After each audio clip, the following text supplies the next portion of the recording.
जय हिंद दोस्तों, today we are talk about a leader Raghav Chadha who forgot his roots. आप लोग कहेंगे अरे ऐसे कैसे।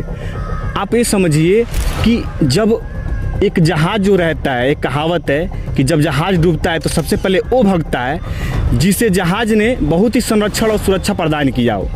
वैसे ही कहानी आ गया है। एक कबीर के दोहे समझते हैं कि कबीरदास बोलते हैं कि ना कीजिए दोस्ती ना कीजिए प्यार, काम पड़े पर भागिए तजी अपना प्यार। कहने का अर्थ ये है कि समय आने पर अपनी पार्टी छोड़ दो, बुरे वक्त अपना ही घर छोड़ देना चाहिए। नहीं, ये गलत बात है। में उंगली पकड़ के चलना अरविंद केजरीवाल जी ने सिखाया, राष्ट्रीय प्रवक्ता भी बनाया, 27 साल की उम्र में राष्ट्रीय कोषाध्यक्ष बनाया। 2024 में चलते हैं। 2024 में ईडी ने जब अरविंद केजरीवाल और अन्य जो उनके दिग्गज नेता थे उनको गिरफ्तार किया तो राघव चड्ढा उसमें लंदन में आई सर्जरी का हवाले देकर चले गए थे। क्या ये सही है? एक पॉलिटिकल साइंस का एक शब्द है पॉलिटिकल लाइबिलिटी, वो बोलता है कि बुरे वक्त में तेज तर्रार जो नेता है उसको अपने पार्टी के समक्ष एकदम स्टैंड लेना चाहिए, उस समय भागना नहीं चाहिए और डरना भी नहीं चाहिए। ये संदेह पैदा करता है कि उस समय क्यों वो लंदन भी गए थे। Can you trust someone who lives his family in the middle of storm? आप बताइए। बात ये नहीं है। देखिए, राघव चड्ढा एक अच्छे व्यक्तित्व के नेता है। उन्होंने पैटर्निटी लीव पे मुद्दा उठाया, उन्होंने एयरपोर्ट पे समोसा जो कम करने की बात की उस पर भी मुद्दा उठाया, उन्होंने छात्राओं के हित में भी बात किया। लेकिन बात यह है कि अगर वो पार्टी में है तो पार्टी का भी बात करना चाहिए। चाहे किसी मुद्दे को उठा रहे हैं तो पार्टी के हित में, पार्टी को उसमें विश्लेषित करके तब बात करना चाहिए।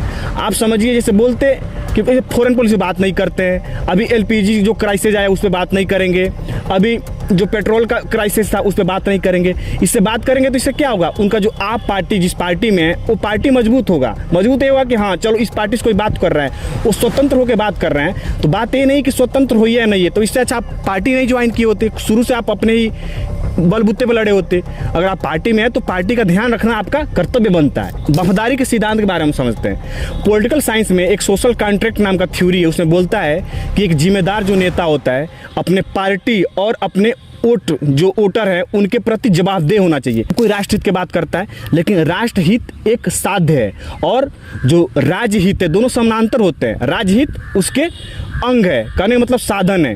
तो आप बिना राज्यहित के राष्ट्रहित नहीं, राष्ट्रहित का कोई वैल्यू नहीं है अगर बिना राज्यहित की बात करते हैं तो, क्योंकि विधायिका, न्यायपालिका और कार्यपालिका इसी का राष्ट्रहित का ही ढांचा है। तो आप लोग बताइए, क्या राघव चड्ढा अपना खुद का पार्टी अब बनाएंगे? पार्टी बड़ी या देश बड़ा? आप चुनाव कीजिए। लेकिन अगर आप राष्ट्रहित और राज्यहित का अगर थ्योरी पढ़ेंगे पॉलिटिकल थ्योरी में तो आपको समझ में आ जाएगा कि दोनों समानांतर है। जय